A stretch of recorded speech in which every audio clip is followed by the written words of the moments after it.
오늘부터 3월달이 시작되는데요. 3월달과 4월달을 맞이해서 십자가는 은혜입니다 라는 주제로 여러분과 함께 말씀을 나누기를 원합니다. 이렇게 주제를 정한 이유가 있습니다. 강고에 말씀드린 대로 이번 주 수요일부터 사순절이 시작이 됩니다.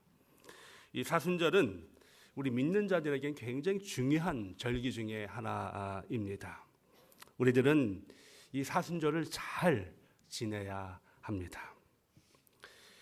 사순절에는 크게 두 가지의 의미가 담겨져 있는데, 이 사순절이라는 이 단어가 영어로 히브리어로 렌트입니다. 뜻은 봄의 기간이라는 뜻인데요. 왜냐하면 예수 그리스도의 십자가 사건이 봄에 있었기 때문에 그러합니다. 그래서 우리 사순절은 보통 이 봄에 우리가 절기를 맞이하게 되고요. 두 번째 의미는 사순절 말 그대로 40일이란 뜻을 가지고 있습니다. 이 40일은 성경에서 훈련을 의미하고 있습니다. 광야에서 40년간 이스라엘 백성들이 있던 그 시간을 우리는 훈련의 시간이라고 이렇게 이야기하고요. 또 예수님도 본격적으로 사역을 시작하기 전, 공생애 전 40일 동안에 바로 광야에서 시험을 받고 훈련을 받으셨다라는 거예요. 이런 맥락으로 보면 이 40일은 훈련의 시간이다라는 겁니다. 그래서 이 사순절을 맞이하는 우리들에게는 어떤 의미인가? 바로 영적인 훈련의 시간이라 이렇게 보시면 되겠습니다. 감사하게도 이번에 사순절 우리가 대면으로 하게 되었습니다. 사실 몇 주 전만 해도 이 사순절을 우리가 온라인으로 드려야 하는 참 그런 어떤 안타까움이 있었는데, 하나님의 은혜로 말미암아 이 사순절을 대면으로 드리게 되었다라는 거예요. 모여서 예배 드릴 수 있다라는 것입니다. 제가 이렇게 말씀드리는 이유는 여러분들이 모두 참여를 부탁드리는 마음으로, 권면하는 마음으로 말씀드리는 것입니다. 단지 목사의 부탁이니 참석해 달라는 것은 아닙니다. 믿는 자로서 이 땅에 살면서 우리는 영적인 훈련을 받아야 하는 거예요. 영적 훈련. 특별하게 사순절은 어떤 의미입니까? 어떤 영적인 훈련입니까? 내려놓음의 훈련이고, 또 내려놓음의 그런 시간들을 우리가 가져야 한다라는 겁니다. 저는 이것을 이렇게 표현하고 싶어요. 영적인 다이어트, 이렇게 표현하고 싶습니다. 우리가 1년에 두 가지의 귀한 절기들을 보내게 되는데, 봄에 있는 사순절이고요, 또 초겨울에 있는 대강절입니다. 저는요, 이 대강절은 영적인 비타민을 먹는 이런 절기로 표현하고 싶어요. 어떤 비타민입니까? 4주 동안에 있는 기쁨과 소망과 평화와 사랑의 그 영적인 비타민을 먹는 절기라면, 사순절은요, 다이어트하는 기간, 바로 영적으로 세상에 잠식되어 있던 나의 삶을 정말 조절하는 그 시간을 의미한다라는 거예요. 우리가 음식을 많이 섭취하고 또 운동량이 부족하면 우리는 이렇게 살이 찌게 되죠. 살이 찌면 성인병도 많이 생기게 됩니다. 그래서 많은 분들이 이 다이어트에 많은 관심을 가지고 있습니다. 건강하기 위해서죠. 다이어트를 얼마나 열심히 하는지 몰라요. 특별하게 이 한국 분들은 다이어트에 관심이 굉장히 많습니다. 그리고 한국에는요, 이런 도시도 있어요. 다이어트를 해야만 하는 도시가 있습니다. 그 도시 여러분 들어보셨는지 모르지만, 한국의 반포동이라고. 반포동. 포동포동한 것을 반으로 줄여라. 반포동. 그 반포동에 가면요, 다 날씬한 사람만 있어요. 스페인에 가면 또 한 도시가 있습니다. 마르세유. 자, 그래요. 우리는요, 늘 이렇게 이 살을 빼는데 관심을 두고 있어요. 비대해지면요, 건강에 좋지 않습니다. 영적인 의미도 마찬가지. 어느 순간 세상의 생각과 세상의 삶이 정말 나를 잠식하고 있을 때에 어느 순간에 그것을 인하여 비대해진 나의 몸을 보게 됩니다. 영적인 나의 삶을 보게 되는 거예요. 영적인 다이어트는 바로 이것입니다. 세상의 것을 도려내는 거예요. 빼내놓는 것입니다. 요새 우리가 많이 얘기하는 디톡스라는 다 독서들을 빼내듯이 말입니다.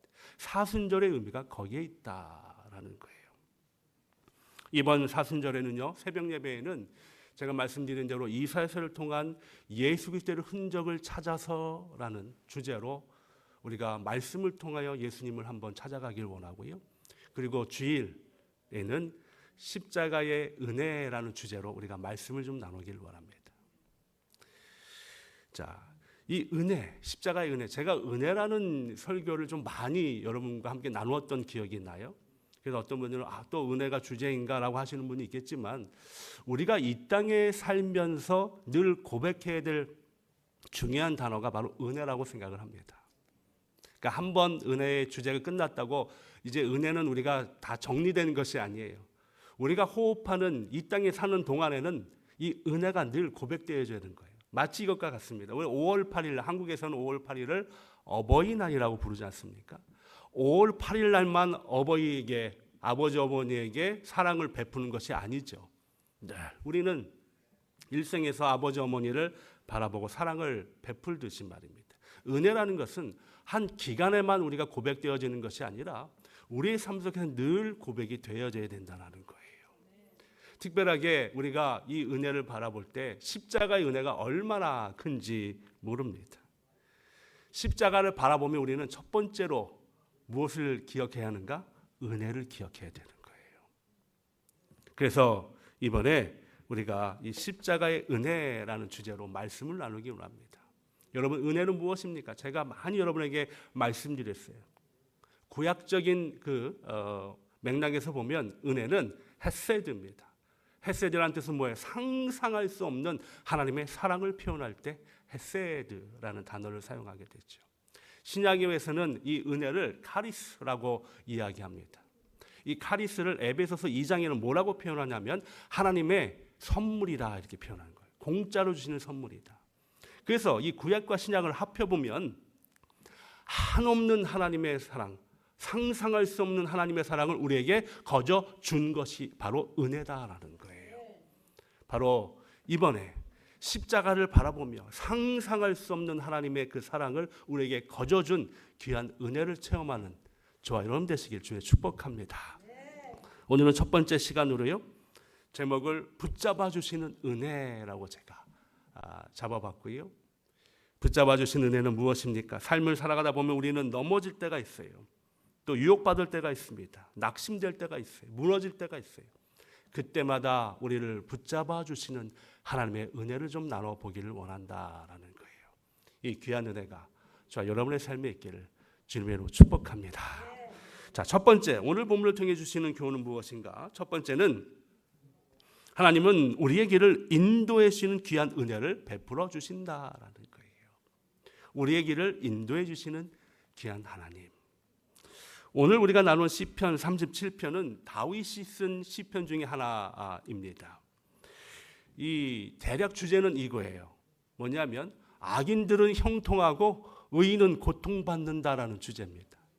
사실 이 주제는요, 다윗이 늘 하나님 앞에 고백했던, 부르짖었던 이 주제 중에 하나예요. 하나님, 왜 악인들은 저렇게 형통하고 하나님 뜻대로 살려고 하는 의인들은 이렇게 고통을 받습니까? 이 주제가 다윗이 많이 하나님께 부르짖었던 주제 중에 하나입니다. 오늘도 그 부분이에요. 여러분 한번 생각해 보세요. 여러분 믿음 생활 열심히 해보려고 하는데 세상적인 관점으로 보면 우리가 고통과 고난에 있을 때 이걸 어떻게 해석을 해야 할까요? 참 우리의 생각과 우리의 지식을 뛰어넘는 일들이죠. 근데 답은 정해져 있습니다. 성경에서 그 답을 우리에게 늘 이야기해 줘요. 그 답은 어디에 있는가? 제가 지난 새벽에도 한번 말씀드렸는데 요한복음 15장 19절에 보면 이렇게 되어 있습니다. 너희가 세상에 속하였으면 세상이 자기의 것을 사랑할 것이나 너희는 세상에 속한 자가 아니요 도리어 내가 너희를 세상에서 택하였기 때문에 세상이 너희를 미워하느니라. 이 말씀이 뭔지 아시죠? 하나님을 믿는 자는 세상에 속한 자들이 아니에요. 그렇기 때문에 세상에 미움을 받을 수밖에 없다라는 거예요. 고통을 받을 수밖에 없다라는 거예요. 그와 반면에 하나님을 거부하고 하나님을 대적하는 자들은 세상에 속해 있는 자들이고, 오늘 그 요한복음 15장 19절에 세상에 자기의 것을 사랑한다, 사랑하기 때문에 그들은 건들지 않는다라고 답을 주고 있다라는 거예요. 자, 이런 맥락으로 보면 우리가 열심히 믿으려고 하고 하나님 앞에 나아가려고 하는데도 고통과 고난이 있다? 이것은 어떻게 보면 당연한 일일 수도 있습니다. 왜? 세상이 우리를 가만 놔두지 않는다라는 거예요. 그래서 이 다윗은 그것을 알면서도 늘 하나님 앞에 그것을 토로하는 겁니다. 하나님 뜻대로 살려고 하는데 왜 나에게 이런 고통을 주십니까? 근데 이 다윗의 결론도 정해져 있어요. 뭐냐면 이 오늘 우리가 나눈 이 시편 37편의 이야기도 그겁니다. 처음에는 하나님 왜 악인들은 저렇게 형통하고 의인은 왜 고통을 받습니까? 라고 하지만 이 다윗의 그 시편 37편의 내면에 배어져 있는 그의 간절함은 무엇인가? 바로 그럼에도 불구하고 우리들은 하나님을 신뢰하고 끝까지 하나님을 바라보고 나아가야 한다라는 거예요. 사랑하는 성도 여러분, 그렇습니다. 그거예요. 그래서 오늘 시편 우리가 읽은 37편 23절을 다시 보면 여호와께서 사람의 걸음을 정하시고 그의 길을 기뻐하신다라는 의미는 무엇입니까? 이 사람의 길 걸음을 정하셨다라는 얘기는 뭐예요? 여기서 말하는 사람의 걸음은 우리 믿는 자들이에요. 안 믿는 자들이 아니라 믿는 자들을 길을 정하셨다라는 것은 무엇입니까? 바로 하나님께서 그 길을 예비하시고 준비하시고 인도해 주신다라는 거예요. 그 길이 비록 힘들고 어려울지라도 하나님이 함께 하시겠다라는 그 길이고요. 그리고 그것 때문에 하나님이 기뻐하신다라는 내용을 우리에게 전하고 있습니다. 여러분, 그렇습니다. 이 여기서 말하는 사람의 걸음이라는 것은 인생의 여정이죠. 이 인생의 여정은 크게 두 가지로 나눌 수가 있어요. 믿는 자들의 여정과 안 믿는 자들의 여정입니다. 여러분 어디에 속해 있어요? 1번이에요? 2번이에요? 네. 모를 때면 3번을 그냥 찍으시는 게 좋습니다. 3번은 뭐냐? 아무거나입니다. 우리는 1번이죠. 믿는 자들의 여정 아니겠습니까? 네. 거기에 대한 분명한 고백이 있어야 돼요. 고백이 있어야 돼요. 근데 그 사람의 걸음에 함께 하신다는 거예요. 여러분, 우리가 겉으로 봤을 때는 몰라요.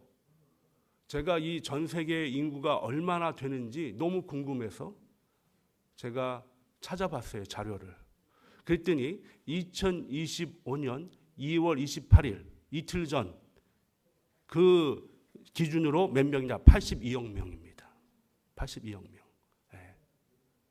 이 82억 명의 그 걸음이요, 다 다르잖아요. 다 달라요. 똑같은 사람이 어디 있어요? 네. 비슷할 수는 있어요. 비슷한 환경과 직업 때문에 비슷한 걸음을 걸을 수 있지만 다 다릅니다.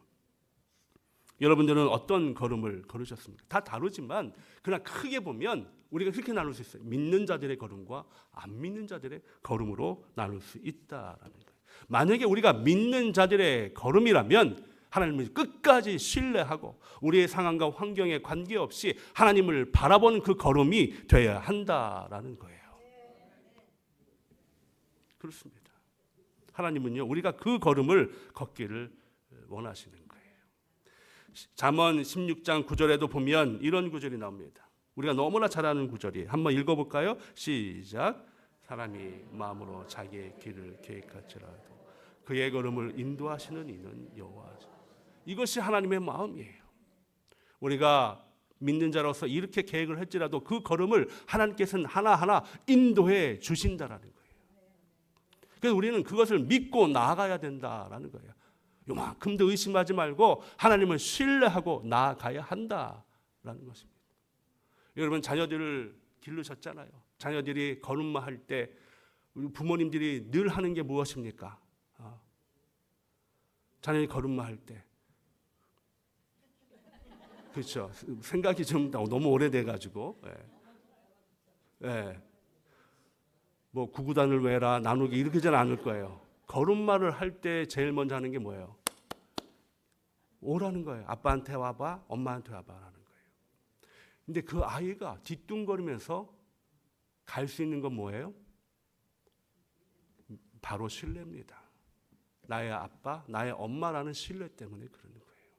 신뢰가 있으니까 가는 거예요. 똑같아요. 우리도 뒤뚱거릴 수 있어요. 그러나 하나님에 대한 신뢰를 바라보고 나아가야 한다. 왜? 오늘 분명하게 그의 걸음을 인도하시는 분은 여호와시니라고 말씀하셨기 때문에 그렇습니다. 우리의 그 걸음에 하나님이 인도하고 있어요. 지금도 인도하고 계셔요. 그것을 믿고 나아가시길 주님 축복합니다. 이번에 주제가 십자가의 은혜예요. 그럼 예수님은 어떤 길을 가셨을까요? 예수님이 간 길을 저는 이렇게 빌립보서 2장 8절에 이렇게 추격하고 싶습니다. 사람의 모양으로 나타나사 자기를 낮추시고 죽기까지 복종하셨으니 곧 십자가에 죽으심이라.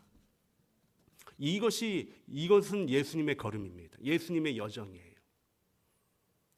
사람으로 나타나셨습니다. 근데 예수님은 자기를 낮추셨고 죽기까지 복종하셨고 십자가의 죽음까지 복종하셨다. 왜 그럴까요? 바로 하나님의 큰 그림, 하나님을 신뢰하며 나아갔기 때문에 그렇습니다. 사랑하는 성도 여러분, 우리에게도 다 주어진 걸음이 있어요. 다 다릅니다. 그러나 우리 믿는 자들의 걸음은 그 걸음 속에서 하나님을 신뢰하고 의지하고 나아가야 한다라는 거예요. 이 귀한 은혜가 저 여러분의 있기를 주님으로 축복합니다. 두 번째는요, 그 가는 길에 하나님은 우리를 끝까지 붙잡아 주신다라는 거예요. 오늘 본문 24절 우리 한번 읽겠습니다. 시작. 그는 넘어지나 아주 엎드러지지 아니함은 여호와께서 그의 손으로 붙드심이라. 앞서 말씀드린 대로 우리에게는 각자 걸음이 있습니다. 우리는 하나님을 신뢰함으로 그 걸음으로 나아갑니다. 근데 중요한 것은 뭐냐면 그 믿음으로 결단하고 나아가지만 제가 말씀드린 대로 다윗의 고백처럼 온전히 형통함으로 나아가는 걸음이 아닐 수도 있다는 거예요. 세상이 우리를 가만히 놔주지 않기 때문에 그러합니다. 우리는 쓰러지고 넘어질 수 있다는 것을 우리는 알아야 돼요. 그래서 우리가 늘 하나님 앞에 고백되는 게 뭡니까? 하나님을 더 열심히 믿는데 왜 나의 상황은 나아지지 않습니까? 왜 질병은 고쳐지지 않습니까? 왜 문제는 그대로 있습니까? 라고 우리가 고백하잖아요. 그게 왜 그러냐면 그냥 믿으면 다 온전히 다 된다라고만 생각하는데 우리가 넘어질 수도 있음을 알아야 된다는 거예요. 우리가 이 사자성어 중에서 기독교적으로 많이 해석되어지는 사자성어가 있습니다. 그게 뭐냐면 만사형통이라는 사자성어입니다. 한동안 기독교에서 많이 사용됐죠. 한동안이 아니라 지금도 많이 사용되죠. 만사형통이라는 뜻은 무엇입니까? 바로 모든 일이 순조롭게 잘 되어간다라는 뜻을 가지고 있습니다.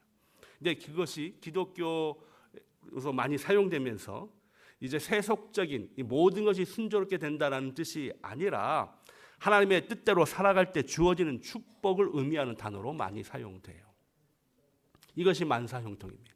그러니까 무슨 말이냐면 세속적인 모든 것이 우리 눈으로 관점으로 잘 되는 것이 아니라 우리가 하나님을 잘 믿을 때에 오는 하나님의 축복으로 이렇게 해석이 되는데요. 사실 이 만사형통, 기독교적인 만사형통의 의미는 뭐냐면 내가 하나님과 귀한 관계를 맺고 이 만사형통의 복을 받으면 내가 그 축복을 누리기보다는 나를 통하여 이웃들이 많이 축복을 누린다는 거예요. 여러분 이것이 바로 기독교적인 만사형통의 복입니다. 이게 무슨 말이냐면 제가 한번 성경적인 예를 한번 들어볼까요? 창세기에 보면 우리가 잘 아는 이 요셉의 이야기가 나오는데요. 요셉의 이야기 창세기 39장 2절에 보면 이렇게 되어 있습니다. 여호와께서 요셉과 함께 하심으로 그가 형통한 자가 되었다고 하죠.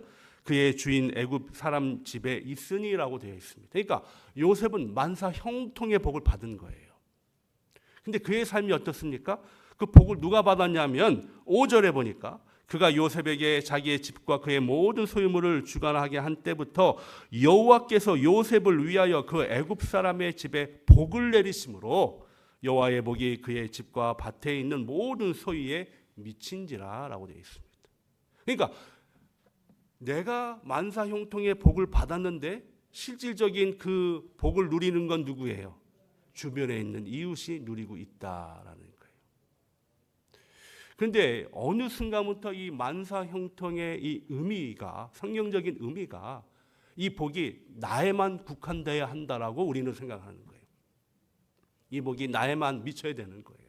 나는 그래서 고통도 없고 고난도 없고 늘 복만 누리는 이 만사형통의 복을 우리는 받기를 원한다라는 것입니다. 근데 아닙니다. 우리는 하나님을 더 믿고 간구하더라도 넘어질 수 있고 쓰러질 수 있고 아픔이 있을 수 있다라는 것을 우리는 알고 있어야 된다라는 거예요.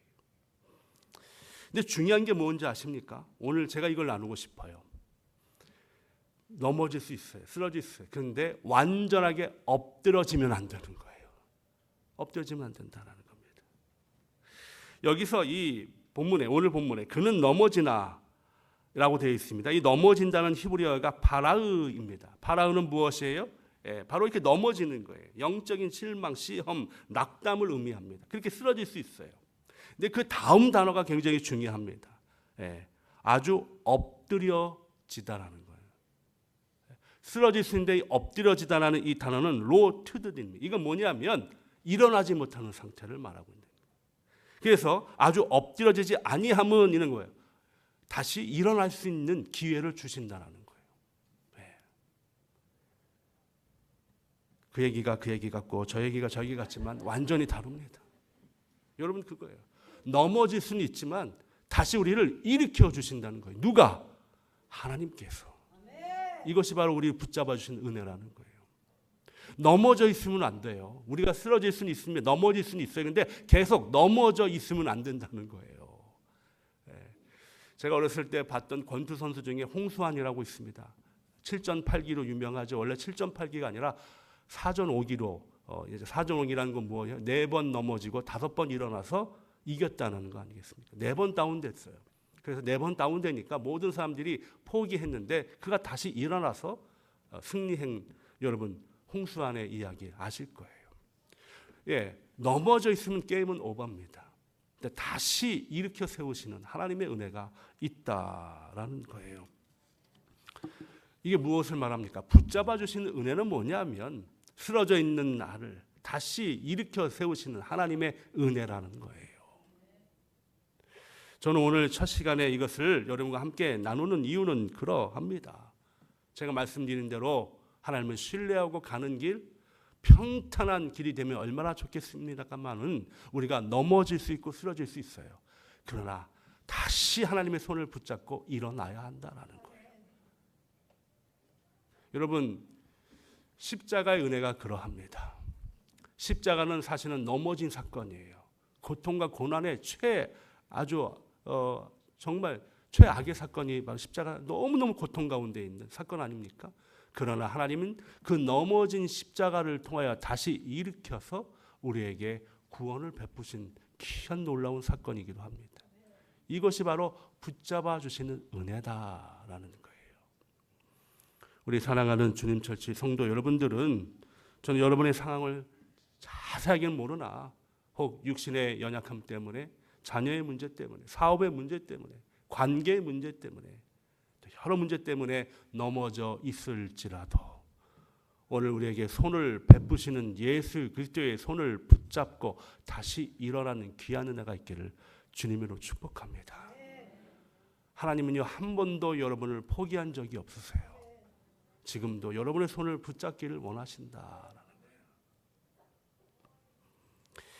1932년에 찬양 사역자인 토마스 도로시라는 분이 세인루이티에서 찬양 집회가 있어서 그곳으로 가게 되었는데, 찬양 집회를 준비하던 중 전보 한 통을 받게 됩니다.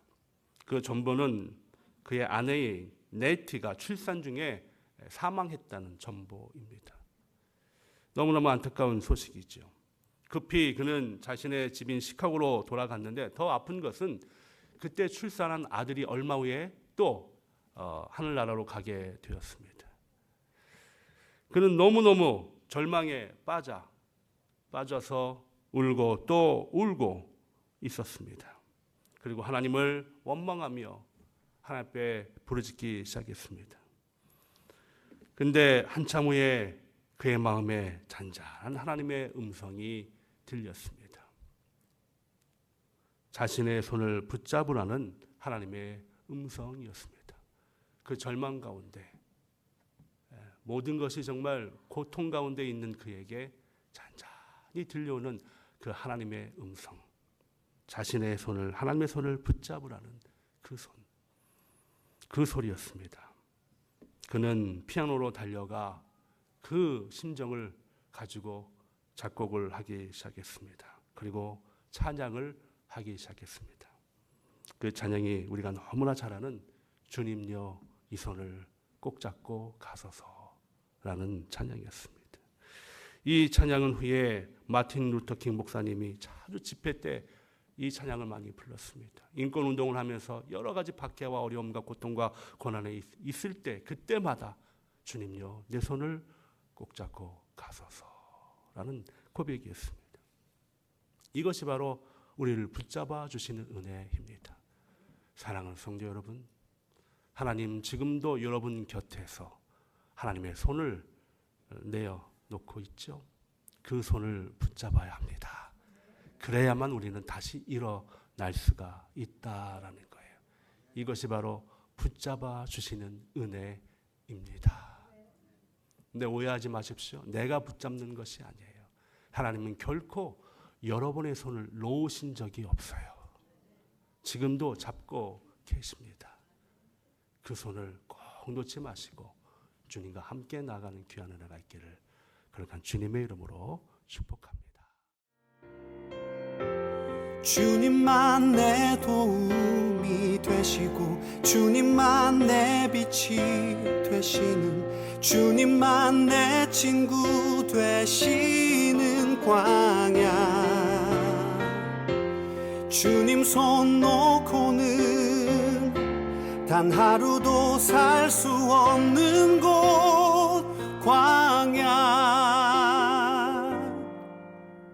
광야에 서 있네